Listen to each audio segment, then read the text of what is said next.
I'm 100% a full-on, full-blown people pleaser. But man, does this business help you build character? I'm a different person today. And it's built things in me that my childhood didn't have the opportunity to build. And I mean, that's why we always say, like, real estate investing is a tool to grow yourself. It's you turn into a different person. You learn so much about yourself and what you're truly capable of when you're put in that situation. And those skills, no one, as Rami was just saying, no one can take those away from you. We'll do quick intros. So tell us about yourselves. Do you want to know the truth, how it is, or should I fluff it up? No. Yeah. Truth. No. Well, we live in New Jersey. We invest in Philly. We started the journey because we wanted that financial freedom. My husband, Anthony, works as a crane mechanic. Our whole goal was to basically have him retire within 3 to 4 years. I am a New York City Board of Ed teacher. I became a stay-home mom with 2 boys, and I was basically in a rut, right? Didn't really get much of me time anymore because all my time was given to my children. And we had kind of a rough summer with COVID and stuff. And with the W-2, if you're not there working, you're not getting paid, right?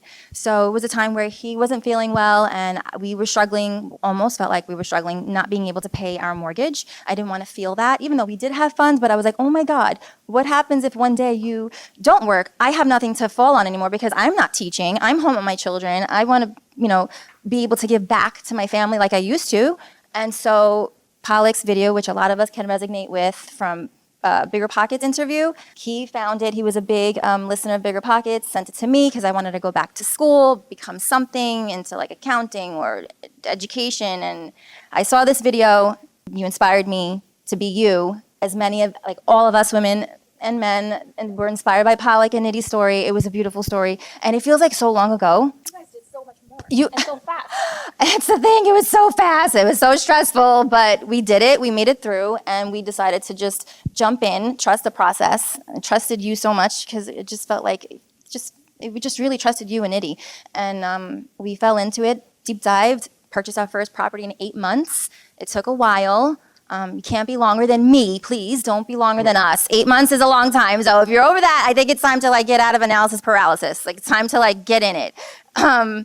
What's your portfolio size? So we have 5 complete burrs, 5 full burrs, all rented out. It feels so good. And we're back into acquisition mode. So our full portfolio is 1.1 million in total in Philly. Thank you. Yeah. And we have an equity of $380,000. And yeah, it's been a fun ride. I love that Vanessa always shares the equity, because that is the money that you actually made, right? Like, the portfolio is the wealth, you're going to pay it off, the asset goes up in value. But she always shares the equity, and I always appreciate it, right? You're still figuring it out, and that's pretty amazing. I mean, I didn't think of that until you brought it to my attention. You're like, Vanessa, what's your equity? I'm like, I didn't know. And then I'm like, holy cow, this is great. Yeah, because if you sell it, that's the money you made, right? So that's amazing. Your turn. I'm a longshoreman by trade, and I'm a welder. I've been there for too long. And that's my W-2 that I'm trying to get out of. And right now we're almost there. We're concentrating to get rid of our mortgage on our primary residence first, and then starting a business and doing a lot, but all because of Palak and Nidhi. Thank you. My goodness. They also have started a business while building this portfolio. This happens to a lot of you guys, that you start building this portfolio, you get this entrepreneurial spirit, and you're like, what else can we do? What else can we create? And so just take a second to tell them about what you guys do for your business. Yes, we help out-of-state investors that are investing in Philly as project management. So we help out from the beginning to the end, and started that because we needed help. And we started helping others, and it does feel good. So that's what we want to do now. Well, you have construction background, yes, over I have 25 years. Yes, and that helps. And we want to help people because everyone's been helping us. Right. And we're trying to pass it forward. It helps to keep going because you need seed money, and definitely some sort of business involved in real estate does help to keep going, because you do have to keep going. Love it. Awesome. Thank you. So tell us about what you guys do, how you started this journey, your portfolio size. Yeah. And what's going on? What's going on? Yeah. Portfolio size and how you ended up here. How we got here. My name is Sarah, for those of you who don't know me yet. I graduated pharmacy school, got a doctorate degree back in 2015, and I climbed up that corporate ladder really quickly. I currently work at Kaiser Permanente in the West Coast in Northern California. I'm responsible for a $24 million portfolio under me at the company for all things metrics, but I only made $200,000. And the more I put in, the more they made money, and the more I lost money to taxes. That was pretty much the equation. So it was an aha moment for me, and I was like, I am putting all my heart and soul into this for a company that's gaining all the gains, and I'm literally losing everything. Rami and I, at this point, we were married, we're newlyweds, it's been 3 years, just FYI. And I'm so glad that we were on the same page, because, and I'll let him introduce his piece and like how we got here together. But that was our aha moment, that we've got to do something different, because I want to give to our future kids, God willing, what I am not getting out of, my parents. I want to do better for my kids. So these are the two primary reasons. The aha moment led us to two things: healthcare business that we currently own California-wide, and real estate business. And again, just like Vanessa, I stumbled upon Instagram, Palak Story, who is a professional engineer, has 2 kids, hated her corporate life. And I was like, oh my gosh, she's me. I want to do that minus the kids. I want to do that for the kids. So I talked to Rami and I was like, listen to her, she's so good. And that's how we kind of started. I'll let Rami talk about where he comes from and our portfolio. Hi, everyone. I'm Rami. I'm also a pharmacist. I started years ago. And how we got here, fast forward, is when COVID hit, we got so burned out, especially in the healthcare business or the sector. We didn't have any days off. Everything was pouring on us. And actually, I had some health issues because of the burnout and like the stress of the work. And I'm working for someone who's making tons of money and giving me just a small portion. And this is when we both realized, like, we were on a trip driving and we realized, like, oh my God, no, we need to do something. So we decided to venture out and see, like, how can we make passive income without getting taxed so much and without getting burned out? And we did so many like side hustles and tried, like, she would come to me and was like, did you know that we can put ads on our car and drive and then we can get paid for it? We just drive our cars. And like, just, it's like, yeah, just keep the car clean. That's all right. It's okay. We rented our backyard. We rented our pool. We opened like a small, we know someone who sells cheesecake, and we just sell it from home after hours, and that all didn't work out. And she knows that we have like real estate passion. It was like, let's do something bigger. So when she introduced me to the portfolio program, we explored the options there, and it was like, okay, we're gonna do it. With Neri and Palak, it was just like, they were like very available and resourceful for us. So when we joined, we learned a lot. And what we did also is we dedicated our time for it, because that was a very important piece to us in order to scale. We started after like a few months, we got our first property. We remember I had a problem with time management. I can't find time. Like, dude, I just like, how do you guys do it? Just with time, we were able to make some time for it. And then sacrificed, yeah, we end up with, now we just closed on Wednesday on the 5th property, and we are under contract for the 6th. So it's 1.2 million portfolio right now. And I would love to know, since you're already talking, what inspired you to invest out of state? Why did you go out of state? For anyone I know it's obvious to you guys now, but what was it that you said, okay, yes, we're going to invest out of state? Yeah, I think it's just facts and numbers. First, learning from you that you can do it, so why not? Then when you go to the doubt moment, you're like, okay, well, let me try. And you realize you just can't, because like we live in California, and the birth strategy is just, like you say, it's the black belt of all strategies. So, and we like challenge. So we was like, okay, we're gonna do this, but you realize you can't do it in certain states, and then you start thinking, okay, can I do it out of state? But when you see that other people are doing it, then why can't I? So we actually, that's one of the things, and it was hard, but that's what we keep reminding ourselves. Like, if someone else can do it, I can do it too. I remember in the beginning, I was like, oh, Palak, maybe they don't know. There's probably something here in California. They just, they're on the other side of the country. They don't know. So I looked. I was like, okay, finished all the modules, right? I looked at the neighborhood. I was like, California, nothing. Washington, nothing. Arizona, nothing. Nevada, nothing. I was like, oh, holy crap. Okay, I was like, keep going. I really wanted to stick to the West Coast as much as I can because it was easier. And we all had all these like doubts. Could we really do this way, way too far? But yeah, there was absolutely nothing until we got to like Colorado and Chicago. And I was like, well, might as well just look at the best market in that area if we're going to travel anyway. And I've started calling this method the Sarah and Rami method on how to figure out what the right place is to invest. Can you tell them what you did? Do you know what I'm talking about? It was her idea. She's a very operation management guru, and she likes everything to be like organized and like just like my closet. She's like, okay, there should be a method that like we can develop on like how to do this, because like we're all over the place. It's like, okay, well, so Nidhi taught us the red dots on Zillow, the red, the purple, and the yellow, and so like, okay, well, let's do it on a bigger scale. I'm gonna zoom out to the whole United States, and I'm gonna like, babe, do you know how many red dots are there? And she's like, no, trust me. So I'm gonna do it. I'm like, okay, I'll trust you. And sure did. You zoom out to the whole United States. But then, okay, what states do we really want to do it in? We narrowed down to like 3 or 4 states. And then we had some criteria. She came out with a whole list. And who do we know? How far it is? If we want to go there, how cold it is? And because she doesn't like cold. If we actually can go, invest there. And where we're comfortable with. So we ended up with 3 actually, was Louisiana, Wisconsin, and Michigan. It was like, well, we don't know anyone there. But I know a few people in Michigan, they're my friends. Good food. Yeah. Oh, yeah. The food in Michigan is amazing, in case you don't know. So we're like, oh, they have good food when we travel. It's not as cold. It has the lake. So it's perfect for when we visit there. And it has people that we know. So it fits all my very, very criteria C and D. Yeah, so now we have a state, so we can like zoom in a little bit more and be on the state. And then now the red dots are not as many.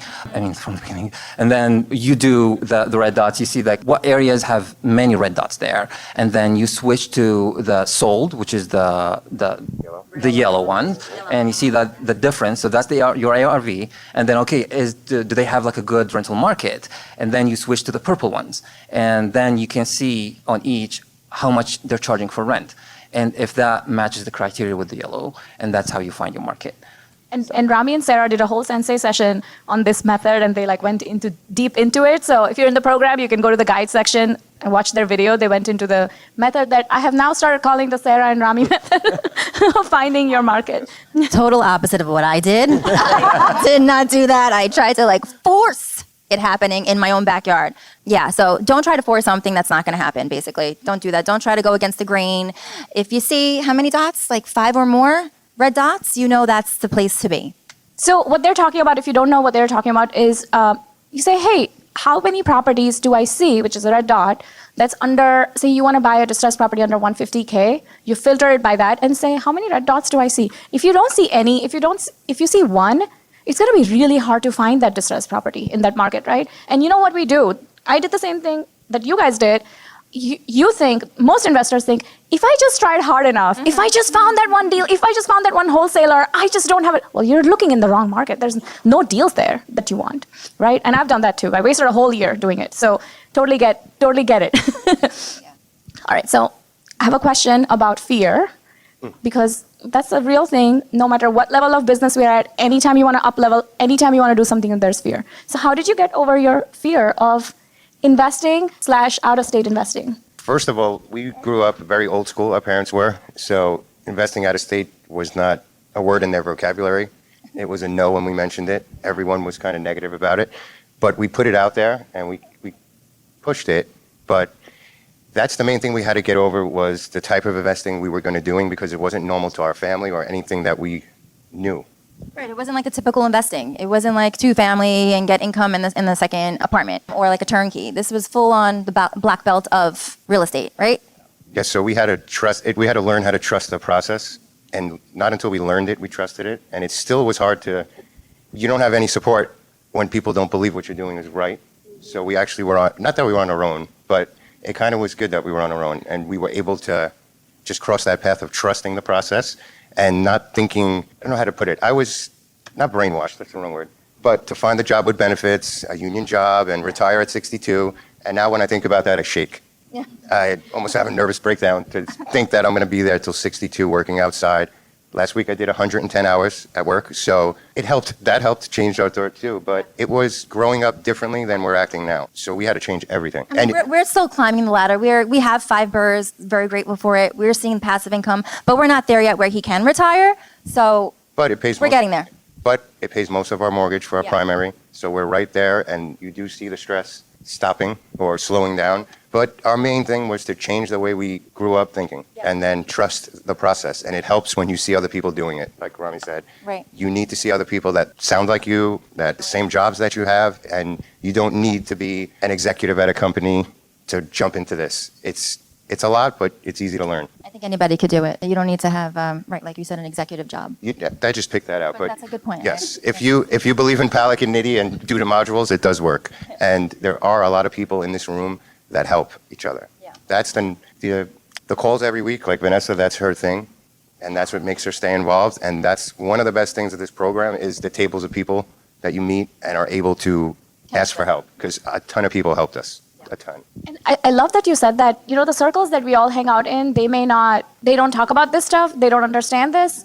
And I always think it's hard, you know, when you're a grounded, humble person, it's hard to see yourself as a leader, but you're leaders in your community now. You're doing something and you understand something that they don't. And instead of saying like, hey, they don't understand me, you go lead your community. Like, you're leaders now. You understand something, right, that they don't get. So I want to ask you guys, how did you get over your fear of investing and out-of-state investing? So just like you said, every step, every stage, you get different, you unlock different fear.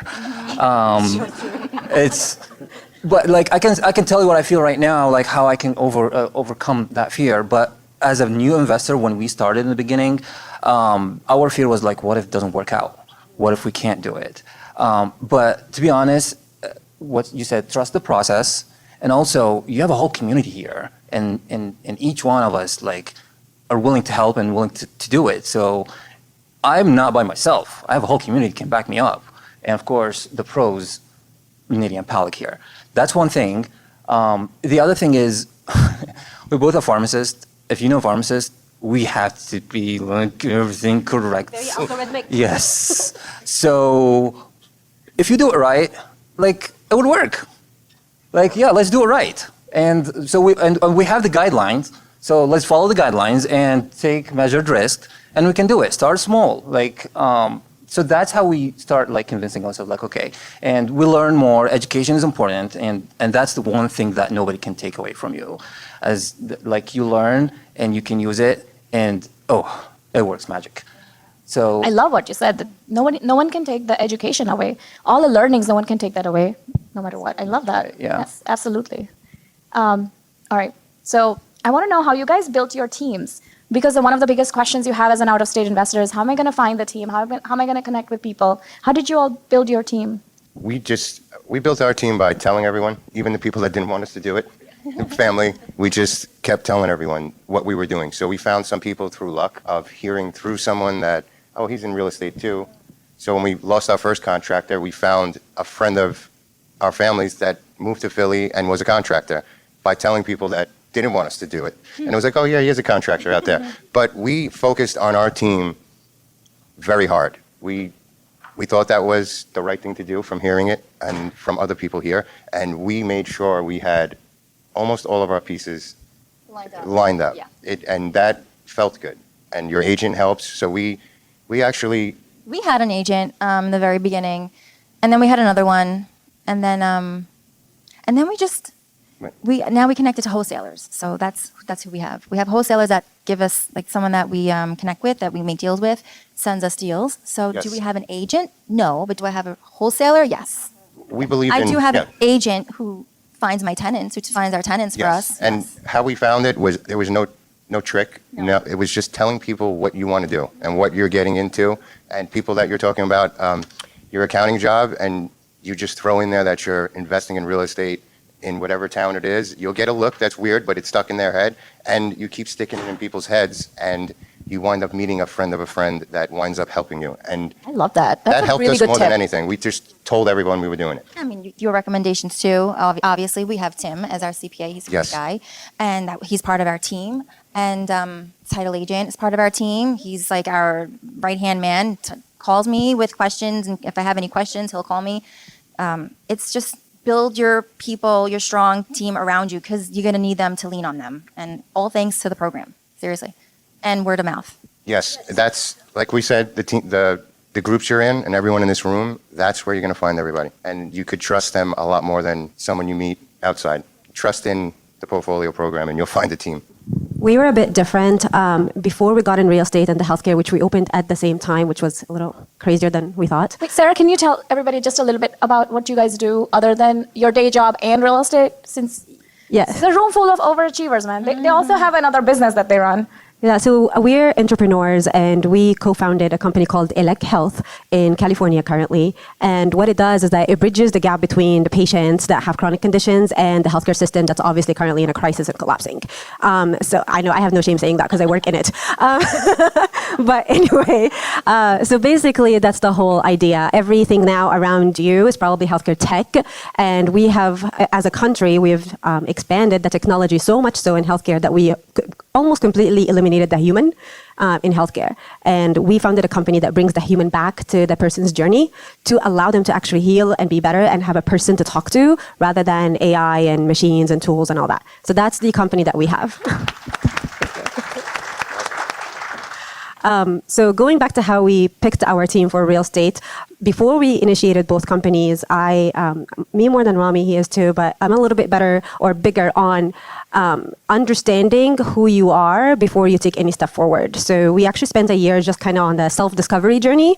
What we need to have to thrive. What is it that makes us strong together? What's his strength, my strength, his opportunities, my opportunities, and ultimately what are our core values? Then we put a vision board and what's our vision. So we spent actually some time, invested time in ourselves to get to know who we are. And that allowed us to understand that we thrive on relationships. And that's what drives us forward. He has a set of skills, I have mine, but combined, we cannot, if we're not vibing with you, we're more of a 0 and 100 kind of people. So you're either 0 to us or 100 to us. And that's how we ended up picking our team. We started, he interviewed all the vendors, real estate agents, and lenders and contractors. And we ended up picking who we vibed with, obviously with some intelligent criteria in the background, like money and business and experience. But they were highly, highly, highly experienced team members that we interviewed, but we just didn't vibe with them. They were so standoffish, or they felt like we're new investors, who the heck you are. And we don't start the call being I am Dr. Emily. We don't do that. So they don't know who they're talking to on the other side. So there's a lot of underestimating your skills. You're new, you're this and that. Some people were very rude. But we picked less experienced, but more relationship-oriented people. And these are the people that stuck with us throughout the whole entire process. Yeah. Oh, I love that tip. Yeah, because Who do you have that chemistry with when you first start? Is that what you mean? Yeah. So we're talking about out-of-state investing, and your team is you basically. They represent you, and you want them to understand who you are, what your values, how you do business. And if they just don't understand or they don't want to do it, then you're not going to do my business. So why would I give you my business? And we went through so many people, and we actually a contractor, also we finished the whole project with, and then they just okay, well, I don't think we're going to do it anymore because you stopped responding. A real estate agent who actually ghosted me. I'm really? And a lender, so many lenders that rejected us in the beginning. And but the personal touch, and we found out also recently, we learned the hard way, but with doing business on different levels, it's that touch. It's you showing up. You talk. You actually show who you are, talk to them, let them know you.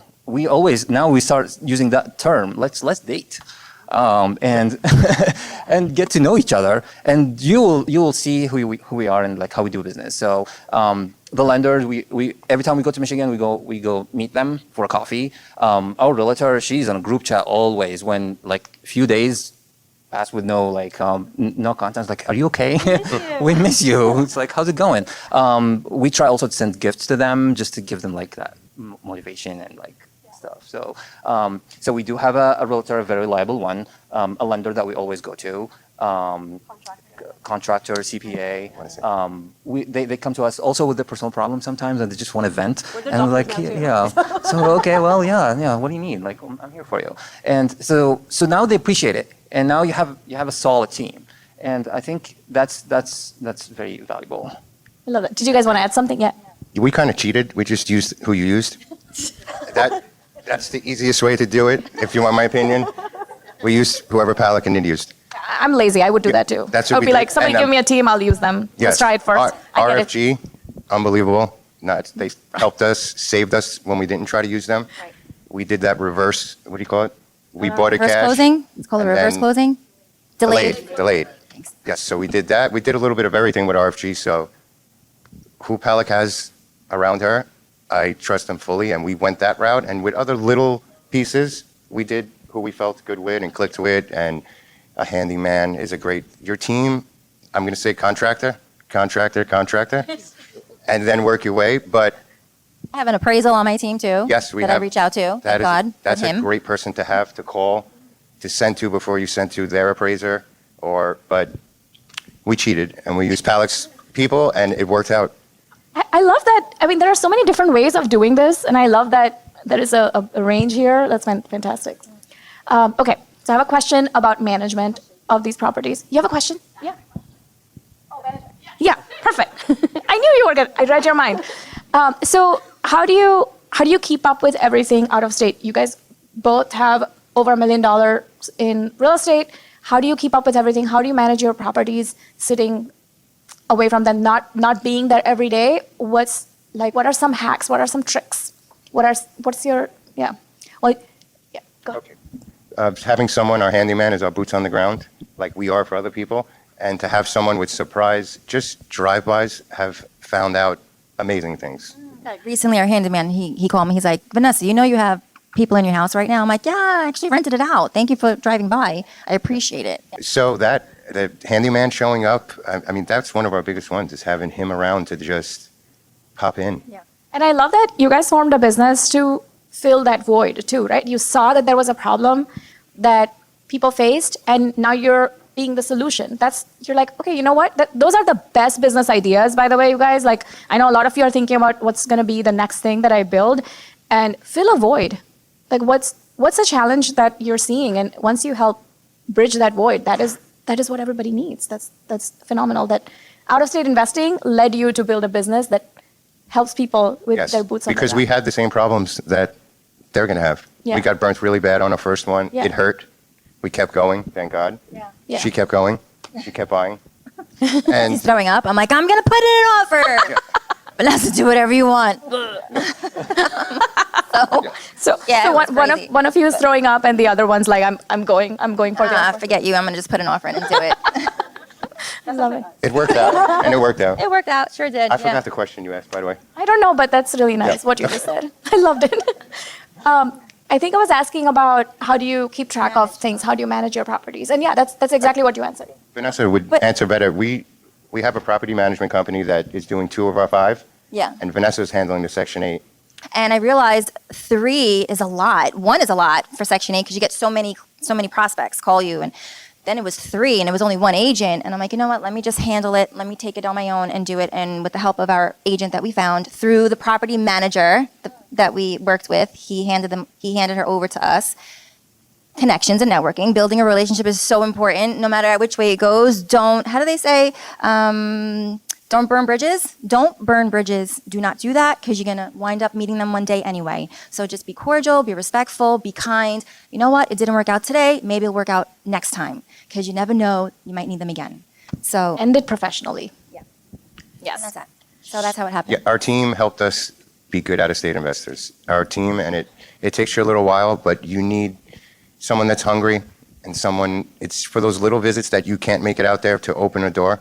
You need people that you could call on the ground. And once you have someone that you could call anytime, our handyman went to a problem, found kids in the house with no heat, no one home. It's just Late at night. late at night. He decided he went to Home Depot, he bought heaters and brought it back to them. Yeah. So he solved the problem for us that we didn't even get to know to the next day, and he made the situation go away on his own. Right. So you'll find the right people, and when you do, we treat him just as good as he treats us, but don't be scared of out of state. Do not. We couldn't buy in New Jersey because we live in New Jersey. The prices were high. So find your spot, and your team it'll work if you just keep trying. And It the will. tax is too high, right, for properties to Taxes- cash flow in Jersey. So yeah. It was. There was a It lot of works for reasons. people. It works for certain people. It's just not what we're looking to do at the moment. Yeah. It's a lot cheaper to invest in Philly. Yes, and the team, just start right away. Start building your team right away. We built a team in Bethlehem, Pennsylvania, where we were going to invest first, and Yeah. I used Bigger Pockets to reach out to people and every other website that I found, and it worked. And we went out there to meet them, and you have to put the little effort to go meet at least once, and that changes everything once you see them in person. And it takes it to that next level, but start your team right away. Okay. Right away. What about you guys? How do you manage your properties out of state? What are some tricks? It's the key to good I think it depends operation. on the stage where you are, like what stage of the cycle. If you're looking for like finding a deal, purchase a house, then you're managing your realtor, and then when the rehab starts, you're managing your contractor, and then when the rehab is done and you renting, then you're managing the property management if you have, or the property itself like directly, and then the refinance and all the cycle. So on each step, I think I can only think of one thing here is like be present for them. Let them know that you are there, even you're far, but like you're a phone call away or a text away, like respond right away. I think that's a key component here because you're not available like physically there, but like and again, it's your assets, it's your money. You have to manage it yourself. So the realtor, if they have a question, if they want a decision, you're gonna give it right away. If your property management, yes, they're managing everything for you, but you need to have like that weekly, monthly, bi-monthly call with them to it's like, okay, how's everything going? What do you need from me? Is there anything I can help with? Maybe remind them if you have something on your mind, like, okay, do we need to change the smoke detector or like the furnace filter or whatever? It's like, what do you guys do? And the contractor and the rehab also, you got to be on top of that. And Sarah managed all the rehab management, let's say, the project management. It's doing a schedule in timely manner. Are we good on budget or not? So it needs work. But like, yeah, I think that the key here is like to be present for them. Can you, does everybody know about Rami's sandwich method? Or can we talk about the sandwich? Can you just take like 30 seconds and tell us about it? Because that's like the most fun thing I heard that day. Okay, we just had lunch. So it was like a couple months ago. I got a call from my property management, and she usually texts me. And when I get a call, I'm like, okay, something is up, something is serious. So I picked up the phone, and she's like, hi, how are you? I'm like, good. She's like, well, I don't call you unless it's serious. I'm like, yes, what do you got? And she's like, well, we're doing the final walkthrough for the fourth property that we have. We're doing that with the tenants. And there are a few things I want to tell you about. I was like, okay. She's like, well, there's water in the basement, and the basement is flooded. I'm like, oof, okay. And mind you, we just rehabbed the property, right? Like, so, and we tested everything. And it's like, yeah, and yesterday there was a storm and there's a tree fell in the backyard. I'm like, okay. And it's like, yeah, so it didn't feel well, like this, like showing all this to the tenants that they're going to move this weekend. And mind you, it was Thursday. And I'm like, okay. And it's like, so first thing I did was like, is everybody safe? Like, do we have a damage in the property? And it's like, no, but I really need to fix this. Like, they're going to move this weekend. I'm like, okay. And so there's something about me, like when I talk on the phone, she doesn't like that much, but I pace, I walk, like keep walking. So I was in the office, and then I ended up in the kitchen, and I'm like, okay, well, I'll take care of it. I was like, okay, Michaela, I'll take care of it. I was like, okay, I hung up. I was like, okay, who do I call? What do I do? What do I make? I'm like, you know what? Hold on. First thing I need to make is a sandwich, because I realized I was a hungry person, and I was hungry and I need to eat so I can make good decisions. So I kind of like listened to my body, and I'm like, okay, well, in order to make good decisions, like I'm gonna be big decisions, so many phone calls. Let me make a sandwich, and I made a good sandwich. I love this story. That time Rami told me the story. I'm like, you have to share it with the group, because this is a journey, right? A small thing would really make you shake in the beginning, and as your portfolio grows, these are just part of the business. This is part of the business, right? And you don't deal with those when you have a W-2, but you own your own company now, and you have to learn to make a sandwich when you get a phone call like that. You're like, what do I really want first? Let's get our priorities straight, make a sandwich. And it all worked out. Great. Yeah, next And it all day. works out. In the end, it all really does work out. It did. Don't stress. No. It's not worth it because you're going to do it anyway. Can I add one thing? You have to get used to having those hard conversations. If you're not that type to have hard conversations with your contractor or when a problem happens, you have to start having them. Even if it's little ones. Start at a little problem, because when we do project management, we will report what's wrong. And it's their job to push the contractor to do it, and 2 out of 10 get done. And it's the contractor talking to the person either not doing it or why they shouldn't do it. It's your business, like you said, you're out of state, but it's yours, and you have to show them that you're ready for those hard conversations, and you have to do them.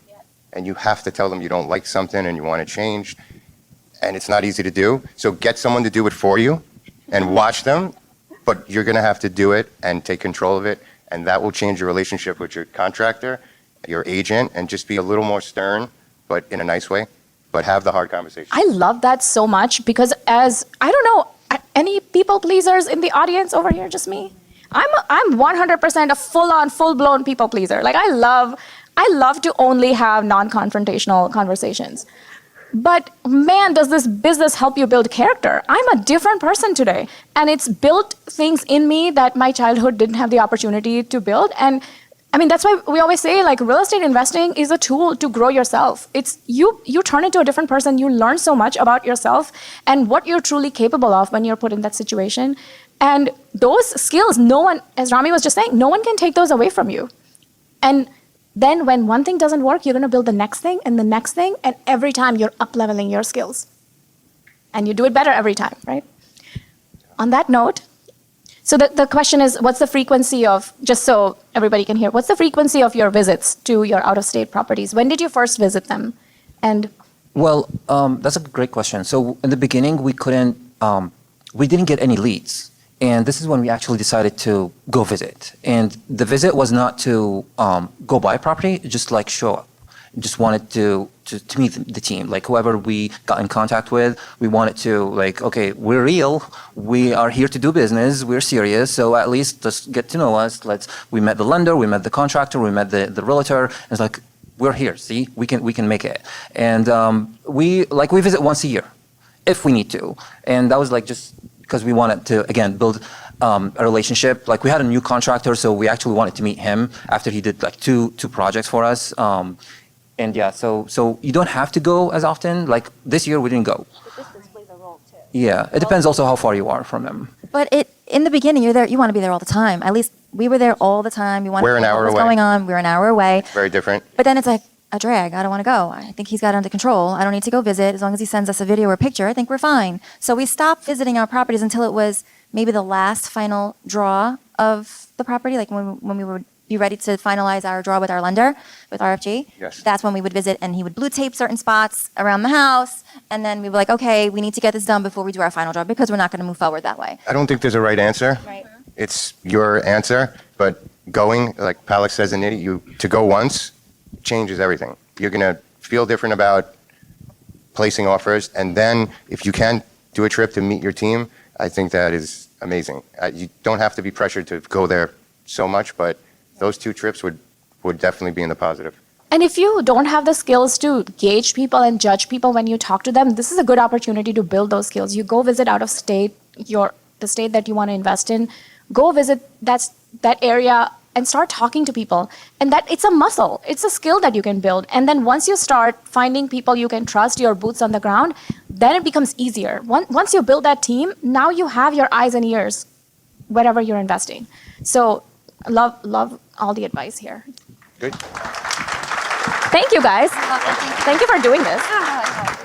When you're ready to get serious, you can join us at theinvestoraccelerator.com. It's like getting 1,000 episodes worth of information in 5 days, and it's everything you need to build your actionable plan to financial freedom and making work optional.